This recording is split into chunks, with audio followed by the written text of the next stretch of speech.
የፌዴራል ታክስ ይግባኝ ኮሚሽን በተያዘው ዓመት ያለፉት 6 ወራት ከ3 ቢሊዮን ብር በላይ ለሚያወጡ 459 መዝገቦች ውሳኔ መስጠቱን አስታወቀ። ኮሚሽኑ አሰራሩን በዲጂታል መንገድ በማዘመን የተሻለ አገልግሎት እንዲሰጥም ተጠይቋል። እድሉ ፈቀደ።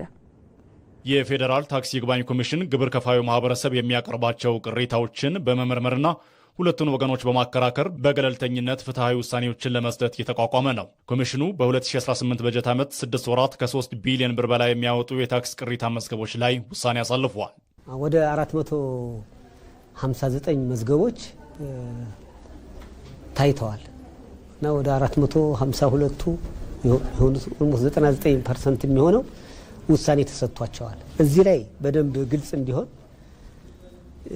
የታክስ ይግባኝ ኮሚሽን ሲቋቋም ፈጣን ውሳኔ እንዲሰጥ ነው። በገንዘብ ላይ ውሳኔ ስለሚወስን በንግዱ ሂደት ላይ የተሳለጠ የንግድ ስርዓት እንዲኖርም ማገዝም ስላለበት ራሱ አዋጁ በ120 ቀን ውስጥ መዝገቡ ከተከፈተበት ጊዜ ጀምሮ ውሳኔ እስከሚሰጥ ድረስ 120 ቀን ሰጥቶናል። ተቋማት በኮሚሽኑ የሚሰጡ ውሳኔዎችን ከመፈጸም ባለፈ የውስጥ አሰራራቸውን በማሻሻል ላይ እንደሚያተኩሩም እየተሰራ እንደሆነ ተገልጿል። ለአንድ ዓላማ እንደሚሰራ እንደ ሀገር ተቋማት እንመካከራለን።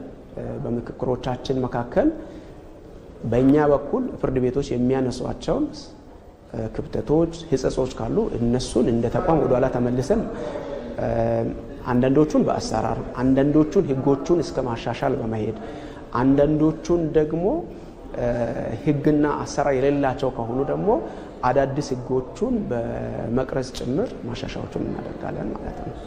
ያንን ውሳኔ ከመተግበር አንጻር በተገቢ እየሰራን ነው። ምክንያቱም እኛ ቀጣይ ከተወሰነብን በኋላም የታክስ ይግባኝ ኮሚሽን ውሳኔ ተገቢ ነው ብለን የምናስብ ከሆነ እንዲፈጸም ነው ወዲያው ውሳኔውን ለውሳኔ ለሰጡት ቅርንጫፍ ጽህፈት ቤቶች የምንልከው።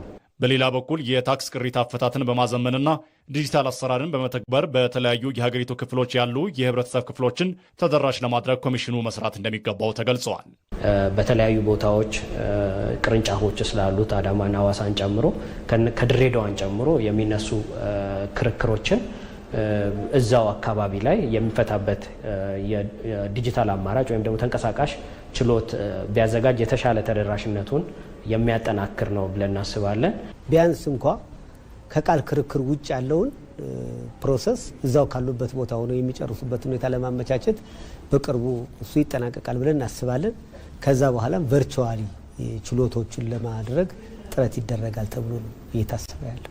በትናንትናው ዕለትም የፌዴራል ታክስ ይግባኝ ኮሚሽን እንደ ጉምሩክ ኮሚሽንና ገቢዎች ቢሮ ካሉ ባለድርሻ አካላት ጋር ምክክር አድርጓል።